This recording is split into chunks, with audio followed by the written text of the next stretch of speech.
Hello, everyone. I'm Dana Johnson, and with me is Evelyn Model. We are your co-hosts for the Interplay Podcast, a place where we ask and answer questions about everything non-speaking. If you're an individual who is non-speaking or unreliably speaking, or know someone who is, this podcast is for you. Come join us as we chat about the things that we have learned from the true experts, the autistics themselves, and listen in when we interview parents, researchers, and more. Okay, welcome. We are very excited to have you all here with us on actually the very first podcast of 2021. And with me today is a celebrity in my books.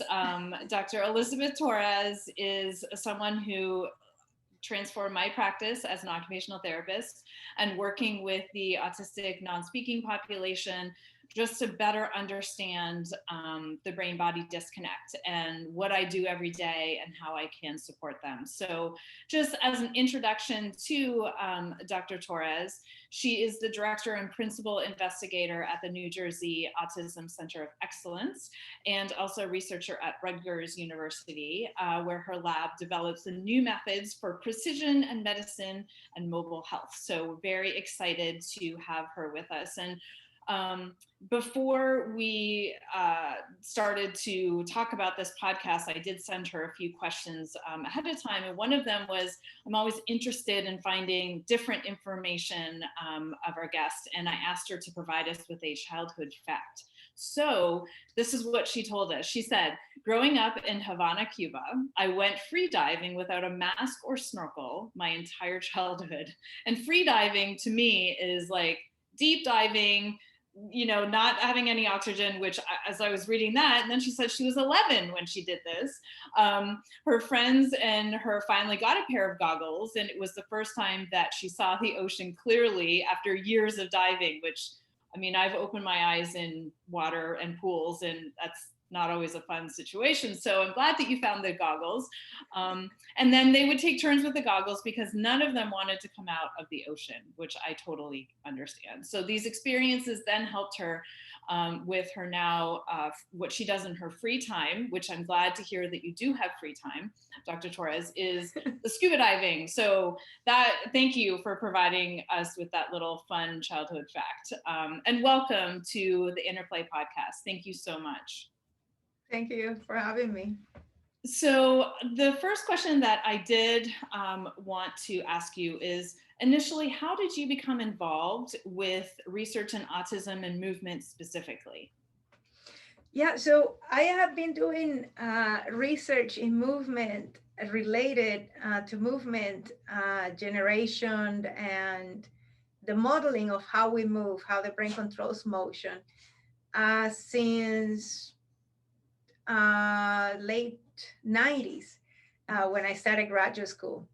And I came from math and computer science, and I came across the problem of there's a standing problem in the field of neuromotor control, which is that the body has many degrees of freedom, many parts that move simultaneously, and because of that redundancy, that there are many more parts of the body that move than the space in which we have to accomplish things. The standing questions that somebody posed way back in the 30s and 40s, and it wasn't translated until like 1966 to English, a Russian physiologist, was how does the brain control all those degrees of freedom that we move smoothly and we move in ways that are elegant. And, you know, when having so many degrees of freedom, what could happen is that you could move some parts independently and jerky in a jerky way, or, you know, non-smoothly. And some parts, you know, so how do we co-articulate things and coordinate things in a manner? How is the brain doing that? And that's a standing problem, because when the motion unfolds in space, but also unfolds in time. There's a timing element to it. And how is it that we control those? So there is a whole field that is devoted to studying that phenomena and modeling it mathematically, trying to come up with equations that unfold trajectories of our motions. And it's a very complex problem. The applications are in robotics, trying to get anthropomorphic robots that look like us with all those joints that rotate and translate and so on, autonomously. So in a way that you don't have to tell it what to do.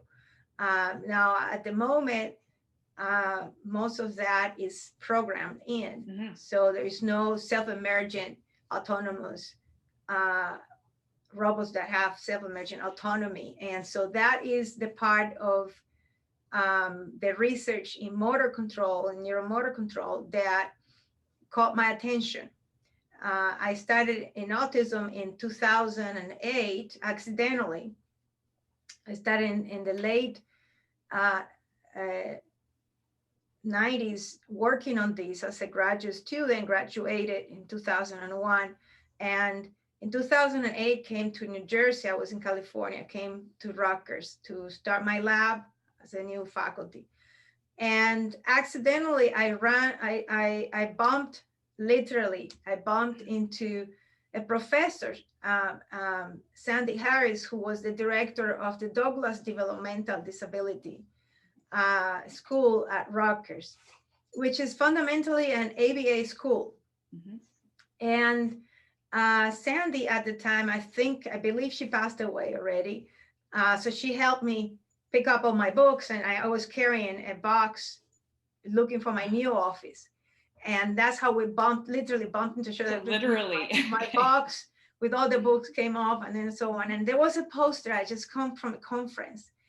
And that was very, very funny, because she asked me, so first of all, she welcomed me. She's a very nice lady, and she welcomed me. I opened the door to my office, like, oh, here's the office. I found it. And so I put the staff in my office and thanked her. And she said, welcome to the new faculty, da, da, da. And what do you work on? And I said, well, I work on a field called neuromotor control, and we model motion and movements and how the body moves and how the brain controls the motions and so forth. And I have a poster right here. I could show you some pictures. And so I had a poster from that conference I had just came from.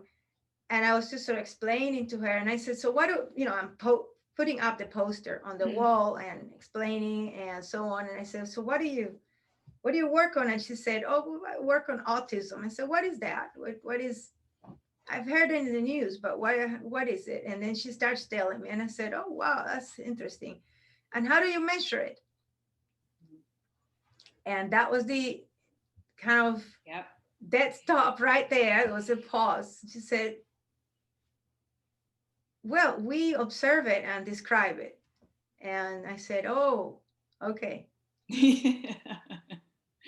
And so she said, well, I can show you what we do. Come by the school. And the school is like a couple miles away from the lab in New Brunswick. The lab is in Piscataway. It's right there. It's very close. So I just drove there one day, and I went into the room. There were all the kids. It was the young kids, and it was really striking. It was most of the kids were non-speaking. They were 6, 7, that range. And they were mixed with neurotypical peers, because the parents of the neurotypical work there, and they bring, and so it's an easier commute. And also the model is perfect because it mixes the kids. And so that is the goal, but it really doesn't, because then it separates them to do the interventions and so forth. So I asked them, the one thing I noticed as soon as I entered the room is that it was just went silence. The kids kind of, the whole room went quiet, but they did acknowledge my presence in a different way. And I was very aware of it, because that is my area of research. And I precisely, up until a point, and I still do, focusing on the parts of the emotions of the body that are non-obvious to people. Mm-hmm. And so all those micro gestures and things that people are not aware of, I actually have a good awareness by virtue of having worked on it for like over 20 years now, nonstop. So I did sense that kind of entrainment with the biorhythms in a space that is non-visible, you know. Yes. So it was like this kind of agreement, like, okay, she's here, we're okay with that. I went in the back of the room, sat there, they looked, and then they went about their business. But every now and then they would come and they would look at me and they would touch my face or my hands. And it was like fascinating to me that without a word, this is non-speaking kids, we made contact. I was just sitting there in the back on the floor, like the aides were very surprised that I was sitting on the floor. And I said, if I sit on the regular sit, I'm too tall. And that's kind of imposing. It's a little bit, you know, so I feel more comfortable here. And they felt, obviously they didn't feel a threat or anything. So they would come check me out. It was hilarious. And so we built rapport. I started to do that several times a week. And I took notes. I just wanted to know how to study this phenomena. Because I came with a lot of ideas to study it using the assays that we had in neurotypical people, which were primarily college students, right, which is the easiest population to get access to. Yes. And then I realized, oh, none of that is useful. None of that is going to work here. So let's just start from scratch and understand what the problem is in the first place. So I started to look at it and took notes and so on, and became fascinated by it. And I haven't stopped since then. I wrote a grant. This was in September. And I wrote a grant, submitted in December to the NSF that had a call for proposals. Now the NSF, the National Science Foundation, is an organization that primarily funds theoretical, mathematical, computational ideas, whereas the National Institute of Health, the NIH, funds more of the clinical physiology, that type of stuff, medicine. And so the NSF doesn't fund autism research per se, you know, that belongs in the clinical domain. But what I wrote was a theoretical grant. It was mathematical. So it was a new theoretical framework for the study of social interactions. It was a proposal on how to approach this differently from a mathematical perspective and from a computational perspective that you could realize. And it was a research program for 3 years that if funded, and it did get funded, would advance the problem of how to attain autonomous control, how to spontaneously attain autonomy in an artificial agent, like a robot or an avatar or something that you're programming to do that, because there wasn't anything like it. As I say, everything has to be programmed in. And the interesting thing was that in watching how they did the ABA, it was precisely sort of what was missing in what I saw they were doing, because it was very heavily prompted. Everything was prompted and externally rewarded. And so what I had been studying up to that point was the complement of that, is how you intrinsically, how do you get intrinsic reward from spontaneously self-discovering what you're doing, what you're end up realizing, oh, this is what I need to do to solve this problem. So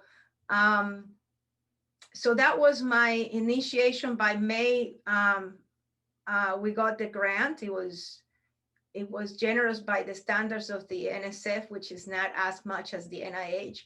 So it was for 3 years, and it was 760K, and it was during and it was a risky idea. So this was a special program for risky ideas that you had no evidence whatsoever for. It's very rare to have programs like that, because usually you want to have some evidence, some prior preliminary work, and so forth. So this was a unique opportunity. It came from the Obama, program, and I was very fortunate that we got it. And then that launched the research. And at some point at the end of the 3 years, usually what happens with these types of grants is you renew them at no cost. It's called a no-cost extension, meaning that you don't have to pay the university. Usually you have to pay the university like 56% for using their facilities and so forth. So it's quite a lot. But then if you have money left at the end of the period, of the 3rd-year period, you don't have to request. You request a no-cost extension. You don't have to pay extra. So, but in this case, Obama was going up for re-election.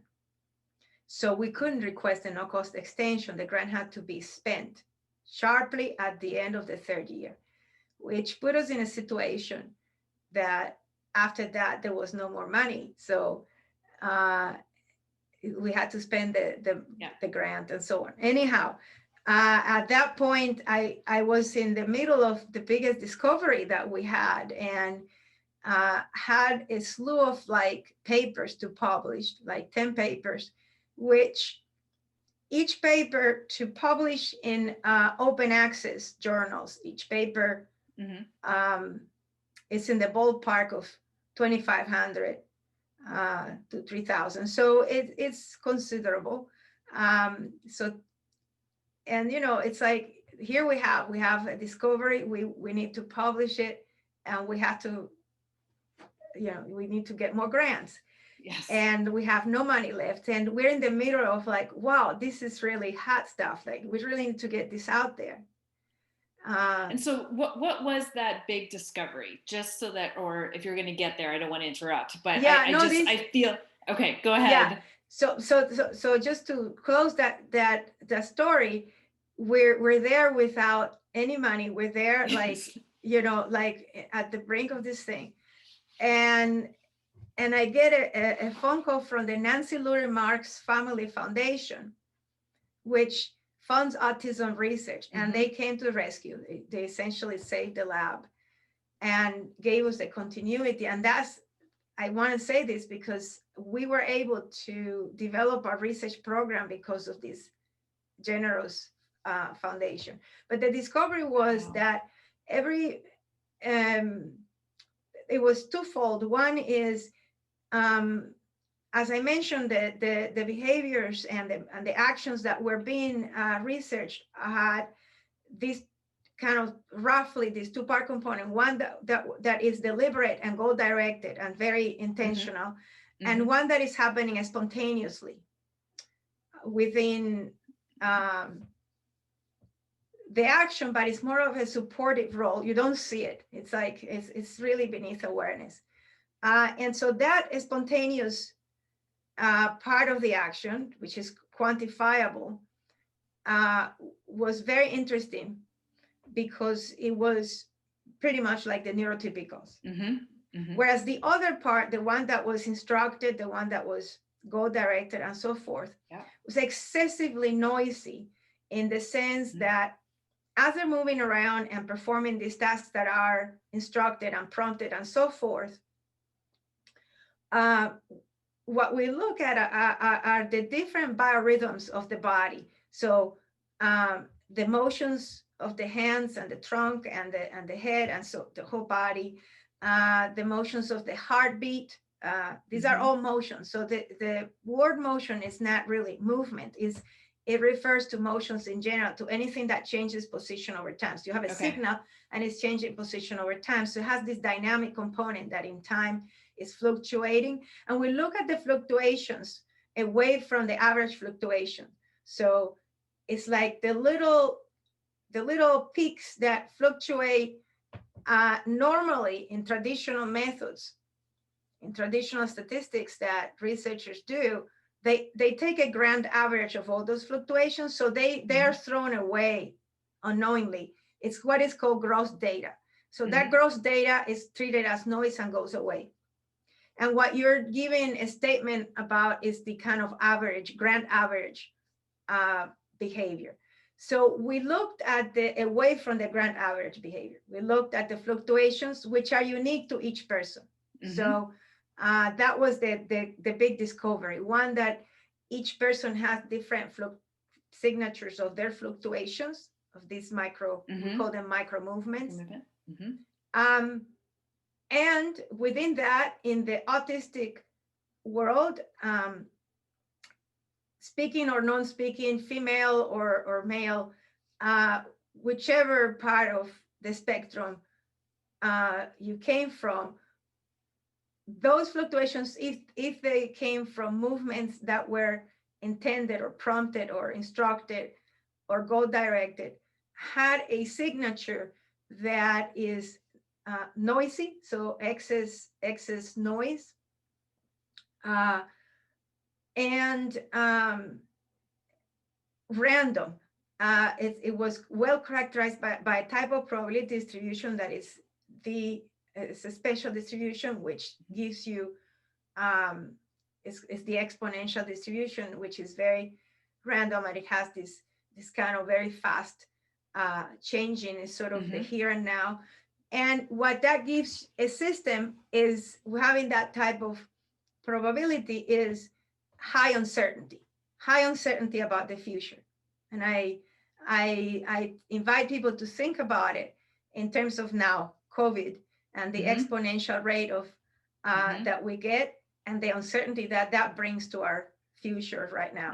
So it's like that, but at the level of the nervous system, you have changes that happen from moment to moment that accumulate in this exponential rate. And so it doesn't allow for a prediction with confirmation and certainty that you can then anticipate the consequences of what you're about to do and plan ahead. So that's the main thing. So you're living in the here and now. You just get the information that you're getting now from all the sensory bombardment that you get, and there's a very little opportunity for anticipating systematically. And so what neurotypicals do that. So their signatures are such that you can predict ahead, and you can causally predict the future, actually.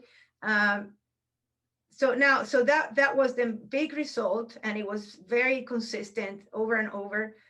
We did 60 something participants. We ran out at some point of participants at Douglas, and so we moved to Indiana because I had a collaborator there, and so we moved the lab to Indiana at the hospital there at the Indiana University.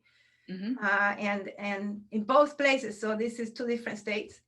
And since then, we've tested this in open access databases, international databases, and so forth. So, but what was really good to learn was that the other part of the action, which is spontaneously happening, was like the neurotypicals. So that led us at that point to begin to think about interventions that exploited that, because that was, we thought, the entry point into communicating with the system. So now, now we have an entry point. We can communicate with the system in this way, much like we do with neurotypicals, and plan things that we can then steer the system. And because this is happening beneath awareness, the advantage that gives you is you don't face the reactivity, the natural reactivity that the nervous system poses when you prompt to do something. When you prompt anybody, this is in general, there's a natural reactivity from the system. If the system wants to go this way and you're prompting it to go this way, there is a natural resistance. But if you're doing that beneath awareness, in a way the system doesn't know you're doing it, then you can, without that resistance, so you're not causing the kind of stress that resistance brings when there is reactivity. So you can then steer the system in different ways without stressing it. Wow. It's just, it's so fascinating to me. And I love hearing it from obviously you doing the research. And I'm constantly just thinking now of all of my clients and students who I see this happening, obviously not to the level of your trained eye, because like you said, you walk into a classroom and you can see these minuscule things that myself, I would not see them. But just to see the difficulty that my clients have as far as that intentional, volitional, movement that they want to do, and then all of the aspects that are involved in why they can't, the noise, sensory bombardment, like you said, all of those things. And I think, apraxis and apraxia, and, my understanding of that is the OT, and then the stress and anxiety without like not being able to plan.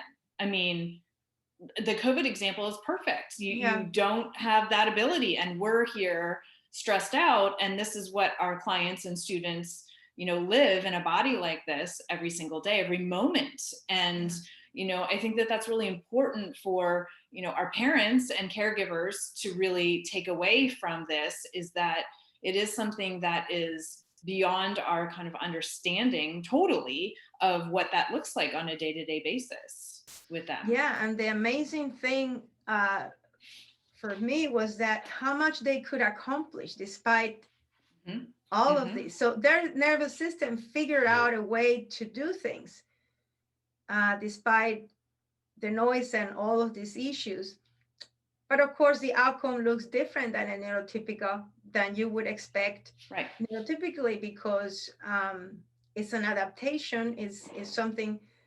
But then I became fascinated by that, trying to think how that adaptation took place. If we understand how the system found the solution, we can understand how to support the system, how to, and it's a different solution for each person, because, it's different. Each system has its own idiosyncrasies. So the personalized approach, meaning looking at those fluctuations that people throw away normally, traditionally with the traditional methods, then became very important, because then you could see patterns self-emerging in a cohort of 100 people. Well, each one of them is slightly different, but when you put them on the same map, they automatically group into subtypes. And that is very good, because then you can go into the subtypes and say, well, this one requires this different treatment from this one. So you can begin to start targeting the treatments differently to subtypes, to subgroups. And how that changes over time is also very important, because from day to day and month to month, you will see some trends emerging. I hope you enjoyed part 1 with my discussion with Dr. Elizabeth Torres. I'm sorry it got cut off so abruptly, but please do tune in 2 weeks when we will continue with part 2, where Dr. Torres will talk more about her current research and also the up and coming research that her and her team have for the future. Finally, please like, share, and subscribe to our YouTube channel. When you subscribe, you will receive notifications in your email as to when a new podcast will be uploaded. Thank you so much, and see you next time.